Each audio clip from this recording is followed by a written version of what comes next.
Assalamualaikum warahmatullahi wabarakatuh. Surat 52 Surat At-Tur mulai ayat 29. Surat At-Tur surat 52 mulai ayat 29.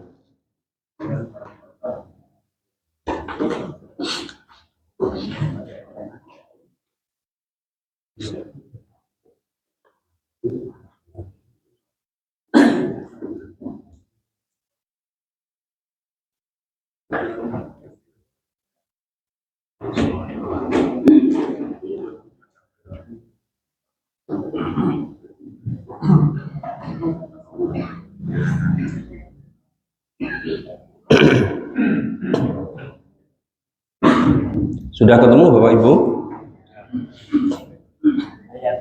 Ayat 29. A'udzu billahi minasyaitonir rajim.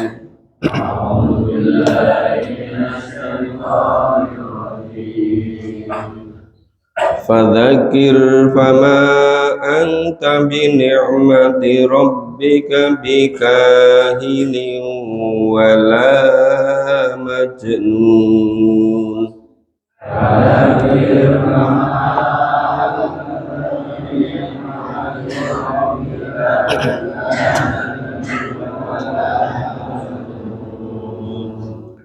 Am yaqulu sa'irun natarabbasu bihi raibal manun.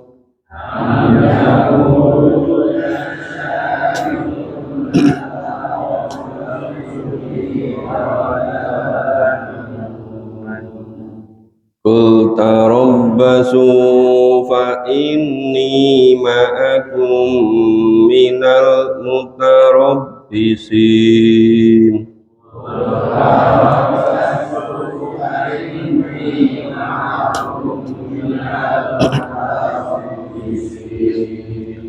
Am ta'muruhum ahlahum bihadza am hum qaumun taghun.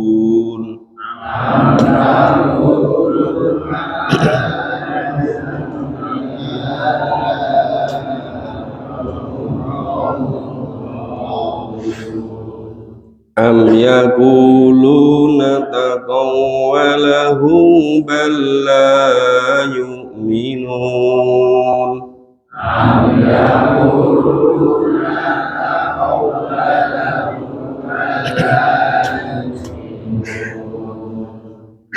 Fal yadu bihadithin mithlihi in kanu shadiqin.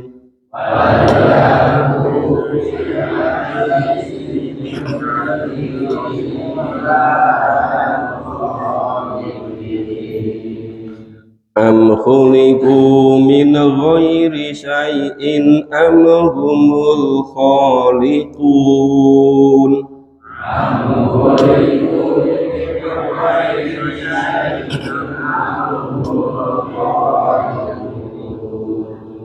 Am khalaqus samawati wal arda bal la yuqinun.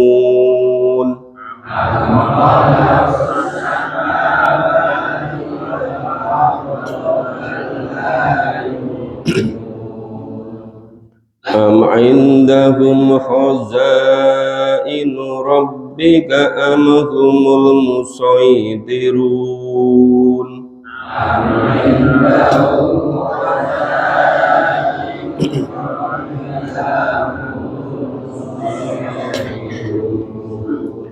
Am lahum sullamun yastami'una fihi.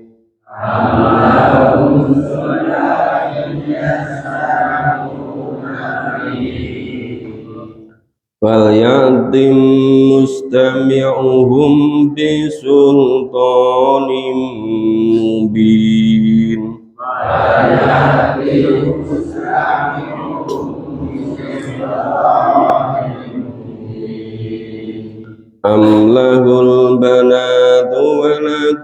البنون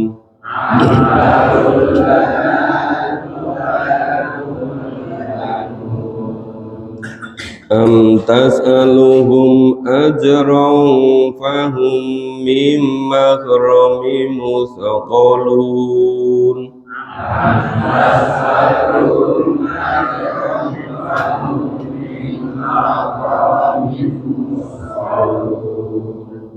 أم عندهم الغيب فهو يكتبون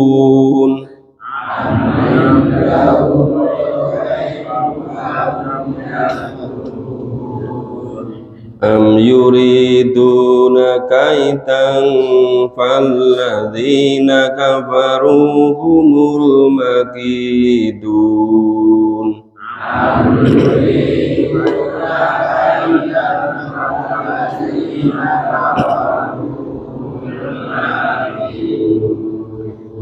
أم لهم إله غير الله سبحان الله عما يشركون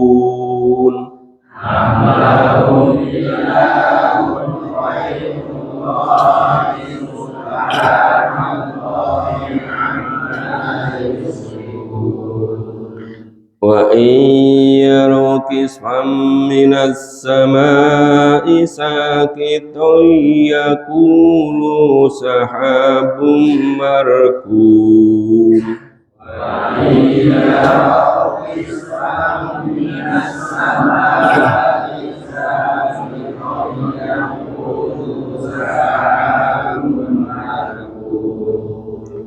فذرهم حتى يلاقوا يومهم الذي فيه يسعقون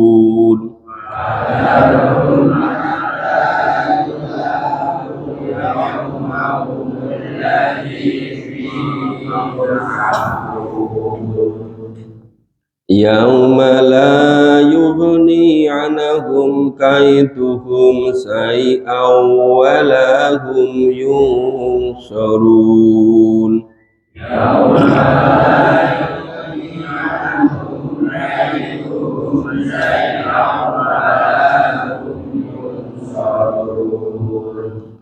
وإن للذين ظلموا عذابا دون ذلك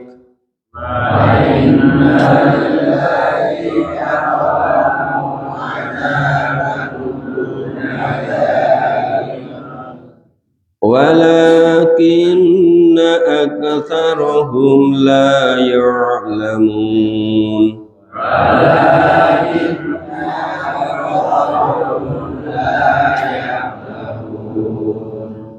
واصبر لحكم ربك فإنك بأعيننا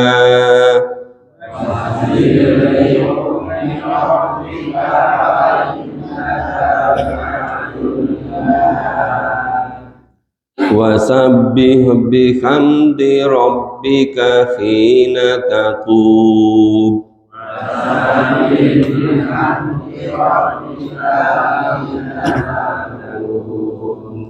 ومن الليل فسبحه وإدبار النجوم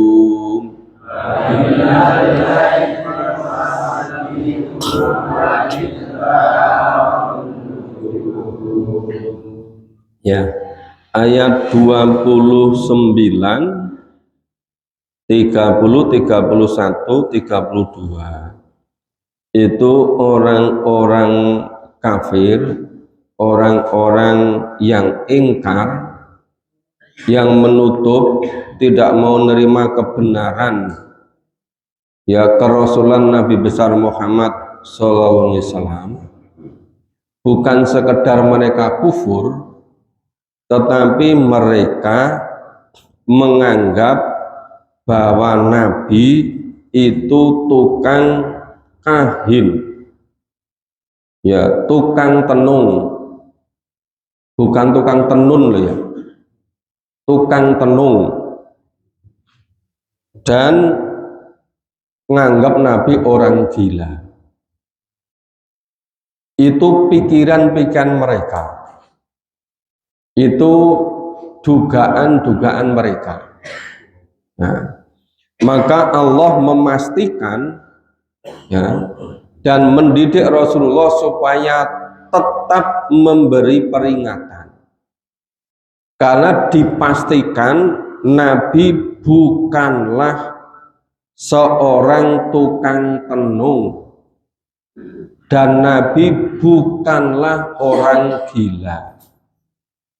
Walaupun orang-orang yang kufur, orang mengingkari, tetap ngejek seperti itu, tapi Allah memastikan bahwa Nabi bukan tukang tenung dan Nabi bukan orang gila.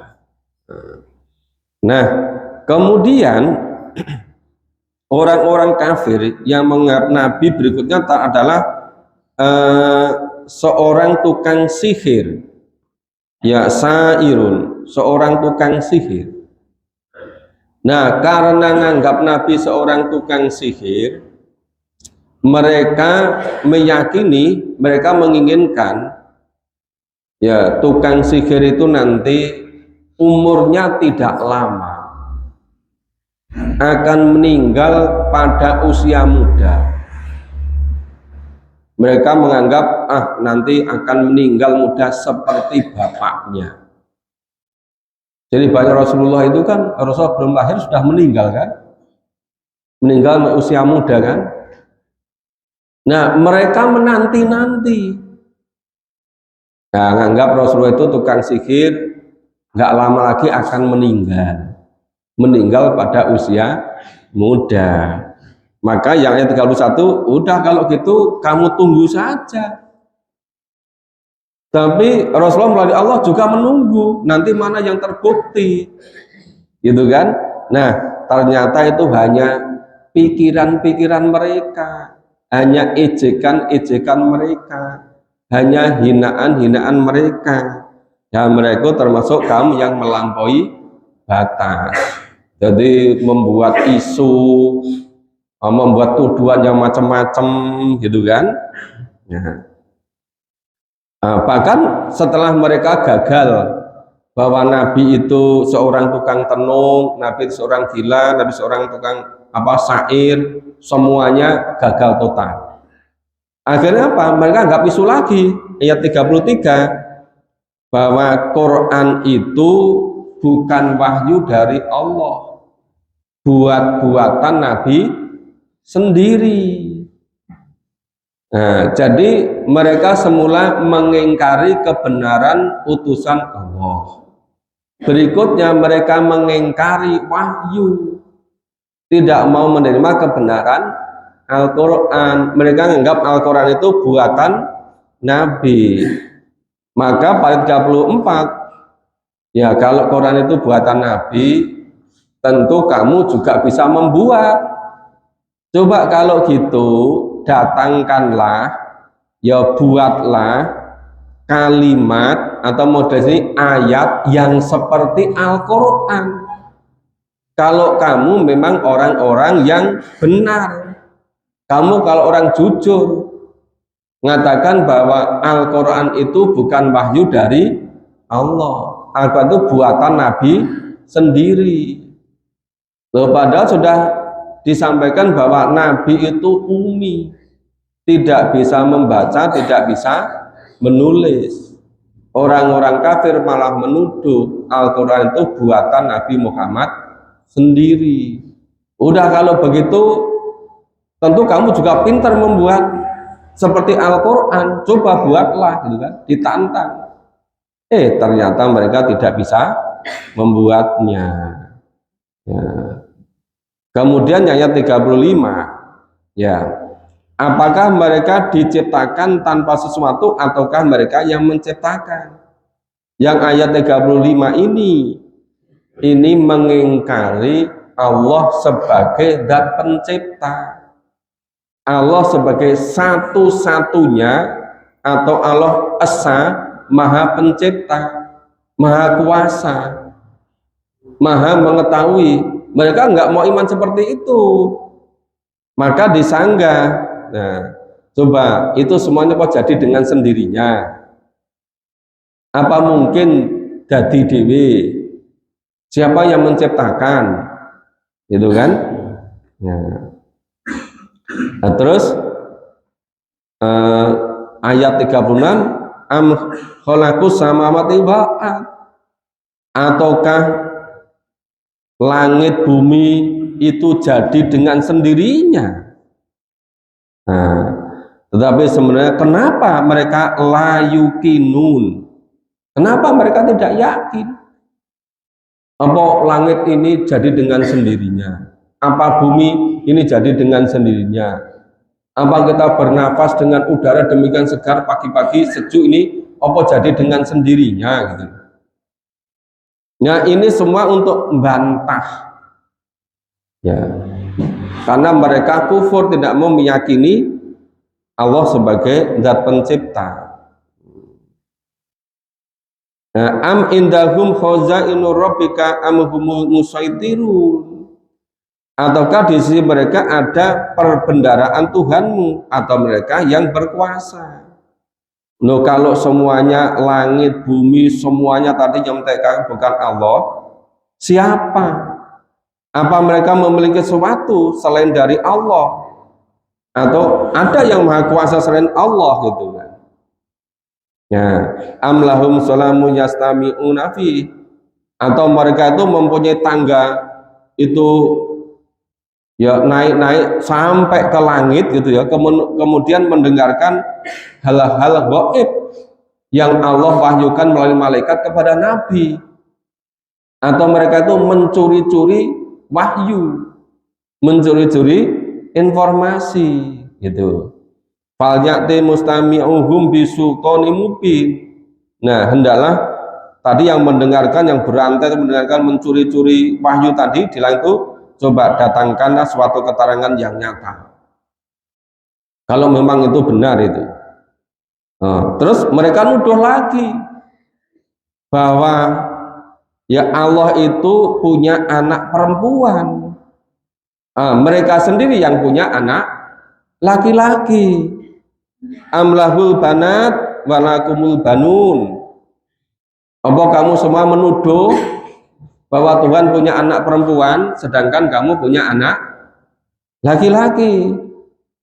Nah, jadi mereka nggak yakin, nggak iman, nggak percaya kalau Allah itu maha ada dengan sendirinya, tanpa awal, tanpa akhir, tanpa diciptakan gitu.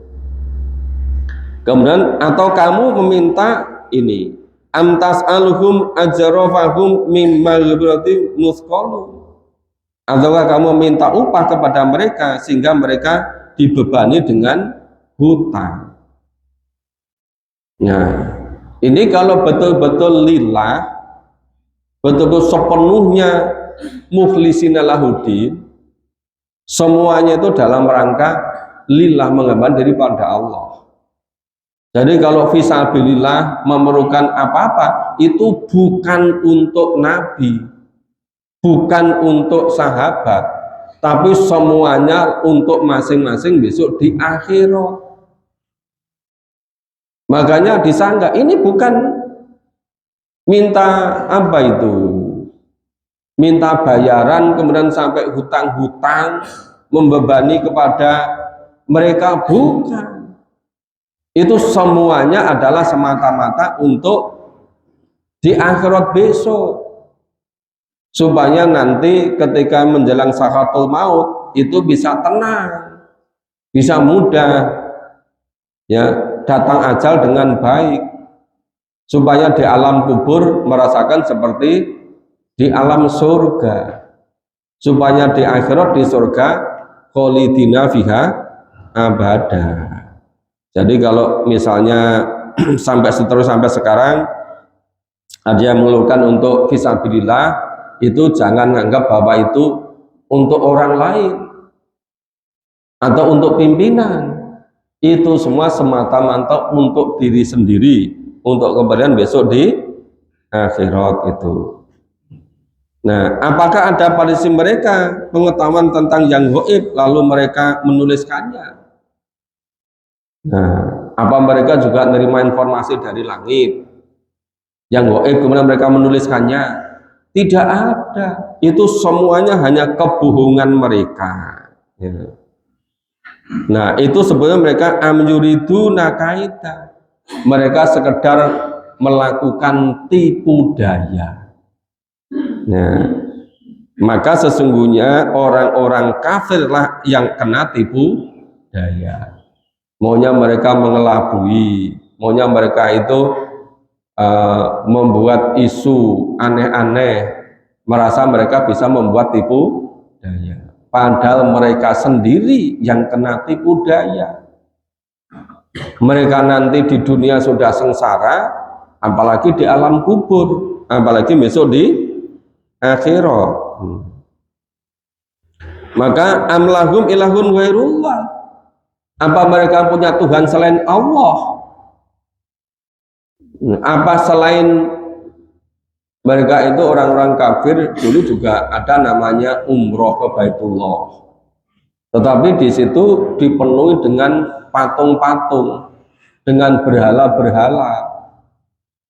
Nah, maka apa mereka punya sesembahan selain Allah? Apa mereka mensekutukan Allah dengan yang lain? Subhanallah amma yusriku. Ya, maha suci Allah dari apa yang mereka persekutukan. Tidak ada selain Allah. Allah tidak pernah bisa disekutukan dengan siapapun. Kecuali tadi orang-orang musyrik, orang-orang kufur gitu kan, mensekutukan Allah dengan yang lain. Jika mereka melihat dari sebagian, itu siksaan datang dari langit, ya kan, contohnya itu pada umat-umat terdahulu, ya kan, ya, kaum Ad, kaum Samud, ya, umatnya kaum Nabi Nuh, diturunkan hujan, jadi siksa tenggelam semua. Malah mereka mengatakan apa? Itu mereka katakan yakulu sahabum markum. Mereka menganggap, oh itu kan sekedar awan yang menggumpal, awan yang tebal yang menggumpal itu loh, tumpuk-tumpuan itu. Paling itu nanti turun jadi hujan, datang rezeki. Loh, padahal itu datangnya siksaan. Mereka menganggap ringan. Ah, itu sekedar mendung sing menggumpal. Paling ke turun hujan jadi rezeki ya wis rampung. Nyepeleke. Padahal sudah ada kisah-kisah dari umat-umat nabi-nabi sebelumnya. Malah mereka katakan ya kulu, mereka katakan sahumarkum. Ah, itu sekedar awan yang menggumpal yang bersusun-susun tumpuk itu kan. Maka yaudah kalau begitu biarkanlah mereka itu seperti itu. Nah, sampai nanti mereka itu semuanya datang waktunya dihinakan semua, disiksa semua, dibinasakan semua. Nek dikandani pancen wis ra iso percaya, ya wis tokno bae. Nanti akan datang suatu hari yang membinasakan semua. Itu datang sebagai adab. Nah, yaitu hari ketika tidak berguna bagi mereka sedikit pun tipu daya mereka. Jadi tipu daya yang mereka susun sampai sekian lama, mulai awal Nabi itu dari Nabi terus setahun 2 tahun sampai tahun ke-13 Nabi diperintah Allah hijrah, mereka tetap berusaha membuat tipu daya. Tapi seluruh tipu daya itu dipatahkan. Kenapa? Karena Allah selalu memberikan rahasianya. Jadi mereka membuat persekongkolan, langsung dibuka rahasianya. Nah, akhirnya apa? Walahum yungsorun. Mereka tidak ada sama sekali yang bisa menolong. Allah hanya menolong orang-orang iman dan amal soleh. Allah hanya mau menjadi wali, menjadi pelindung orang-orang yang bertakwa. Orang-orang kafir, orang musyrik, Allah tidak mau jadi pelindungnya, Allah tidak mau jadi penolongnya. Maka mereka berusaha membuat tipu daya terus, semuanya digagalkan. Karena mereka tidak ada yang bisa menjadi penolong. Dan sesungguhnya untuk orang-orang yang zalim ada azab selain itu, tetapi kebanyakan mereka tidak mengetahui. Jadi bukan hanya azab di dunia itu baru DP-nya. Hidup di dunia yang serba tidak bisa tenang, yang serba resah, ya dikira kebahagiaan itu karena harta, karena popularitas, karena gengsi, mereka tersiksa oleh itu sendiri. Maka betapa banyak ya yang berusaha mencari kehebatan melalui ketenaran, begitu mulai menurun popularitasnya, membuat isu macam-macam, terus naik apa? Daripada malu mereka akhirnya bunuh diri. Banyak di antara mereka yang akhirnya bunuh diri. Nah, bunuh diri di dunia itu baru azab yang kecil. Itu nanti yang lebih besar lagi di alam kubur, yang selama-lamanya di neraka besok. Nah, maka itu ya untuk orang-orang yang zalim tadi, ya siksa dunia itu belum seberapa. Siksa yang sebenarnya nanti begitu masuk ke alam kubur, nanti besok begitu masuk di alam akhirat. Maka sana walakina aktsaruhum la ya'lamun. Tetapi kebanyakan mereka memang tidak mengetahui, tidak mau iman, tidak mau percaya, tidak mau meyakini apa yang disampaikan oleh Nabi, yang disampaikan oleh Rasulullah, kemudian disampaikan oleh para sahabat. Mereka tidak mau meyakini, mereka tidak mau mengimani, gitu. Kemudian fasbir lil hukmi rabbika fa innaka bi ayunina, maka tetap bersabarlah dalam menunggu ketetapan Tuhanmu, maka sesungguhnya kamu berada dalam penglihatan kami. Jadi tetap bersabarlah untuk menanti apa? Ketetapan dari Allah. Artinya apa? Yang iman, amal soleh, takwa di dunia dijamin bahagia sejahtera, Allah sebagai walinya, Allah sebagai pelindungnya. Begitu ajal datang, malaikat seperti jadi among tamu VVIP, disemanggake masuk surga, surga sementara di alam kubur. Di akhiratnya di surga kholidina fiha abada. Tapi sebaliknya ketetapan orang yang kufur, orang yang zalim, apalagi orang-orang musyrik, di dunia sudah tersiksa, terombang-ambing. Karena apa? Karena meyakini lamunan-lamunan orang, menganggap hidup di alam kubur seperti hidup di alam dunia ini, padahal sudah ganti alam yang berbeda sama sekali. Maka bikin aneh-aneh ubudiyah, bikin aneh-aneh ritual, tapi semuanya tidak ada dalam Al-Quran. Maka mereka terus tersiksa seperti itu sepanjang masa. Gitu. Apalagi nanti itu siksa di alam kubur. Jadi siksa di dunia itu baru kecil. Siksa yang besar besok di alam kubur dan di akhirat. Maka diperintahkan fasabi bihamdi rabbika hina taqum. Ya. Maka bertasbihlah dengan memuji Tuhanmu ketika kamu bangun berdiri.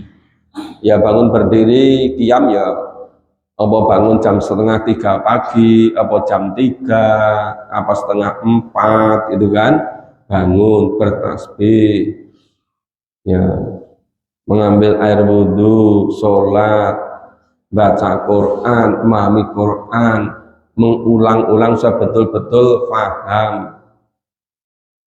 Nah itu maka fasabi bihamdi rabbika hina taqum, ketika bangun berdiri. Wa minal laili fasabihu, dan pada sebagian malam maka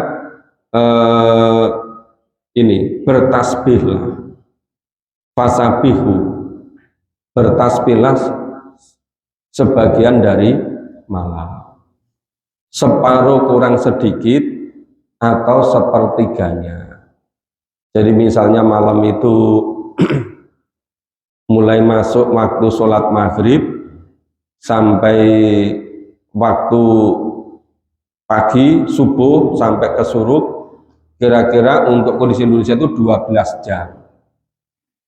Itu kalau setengahnya kurang sedikit, ya setengahnya kan 6 jam, kurang sedikit ya kira-kira 5 jam, atau sepertiganya berapa? 4 jam. Jadi kalau misalnya dari jam 3, 4, 5, 6. Tapi kalau bisa dari jam setengah 3, setengah 4, setengah 5, setengah 6, jam 5.30. Itu kira sepertiga malam. Atau istilah itu setengah kurang sedikit. Itu. Kemudian wa idbaron nujum. Ya, sebelum atau waktu sebelum bintang-bintang terbenam. Kapan bintang terbenam? Bintang itu sinarnya luar biasa kuatnya, cuma jaraknya sangat jauh dari bumi. Nanti begitu matahari itu mulai kelihatan sinarnya, kelihatan merah di timur, itu cahaya bintang mulai redup. Nah, itu datanglah waktu fajar. Nah, jadi Allah merintahkan juga pada waktu fajar. Makanya kenapa kita pagi-pagi kita biasakan memahami Quran. Waktu pagi itu waktu yang paling hening, waktu yang paling fokus, waktu yang paling jernih. Suatu ketika B.J. Habibie ketika sedang kuliah di Jerman, itu orang yang cerdasnya luar biasa hebatnya, tapi dia tidak bisa selalu ranking 1 terbaik di dunia, tapi kalah dengan orang Yahudi. Masalah dengan orang Yahudi itu ditanya-tanya, mereka tidak mau mengaku. Di saat akhirnya apa? Ternyata orang Yahudi, kenapa mereka cerdasnya luar biasa? Ternyata mereka yakin akan Quran itu hebatnya luar biasa. Karena mereka itu pagi-pagi jam 2:30, jam 3 mereka sudah mandi bersih, pakai wewangian, kemudian mereka memahami Quran, tapi bukan untuk diamalkan sebagai ilmu pengetahuan. Karena orang hebat itu kadang ngambil iktibar dari Quran. Nah, setelah B.J. Habibie tahu rahasianya, ya jadi terus berusaha. Ya malu betul masa orang Islam kalah dengan orang Yahudi. Akhirnya Habibie jauh lebih hebat. Itu karena Al-Quran. Ya akhirnya Habibie menyesal. Misal apa? Kenapa tidak dari dulu kecil bahwa Al-Quran ini yang paling hebat? Nah, jadi mulai memahami ketika memang sudah relatif dewasa. Coba kalau dari kecil itu udah fokus pada Quran, oh lebih dahsyat lagi. Nah, makanya itu orang yang terhebat aja menyesal seperti itu. Apalagi kita itu orang biasa. Maka mari kita secara istiqomah tiap pagi sedapat mungkin kita memahami Quran. Sesibuk apapun, sepadat apapun, ya, apalagi yang usia-usia sudah seperti saya ke atas, tentu sudah tidak terlalu banyak kesibukan dunia. Tapi kalau ini hari Senin jam kerja, hari kerja banyak kegiatan, ya kita nggak usah lama-lama. Ya, saya juga buru-buru ada kegiatan, tapi kita betul jaga istiqomah kita. Kita jaga betul supaya kita betul-betul bisa paham, bisa memahami, hidup kita betul-betul dijiwai oleh Al-Quran. Kita tidak ingin menguasai Al-Quran, tetapi kita menginginkan bagaimana diri kita betul-betul dikuasai oleh Al-Quran. Totalitas seluruh perbuatan, perkataan hidup kita itu sepenuhnya dijiwai oleh Al-Quran, diatur oleh Al-Quran, mengikuti tuntunan dari Allah di dalam Al-Quran. Itu insya Allah itu yang akan menyelamatkan hidup kita.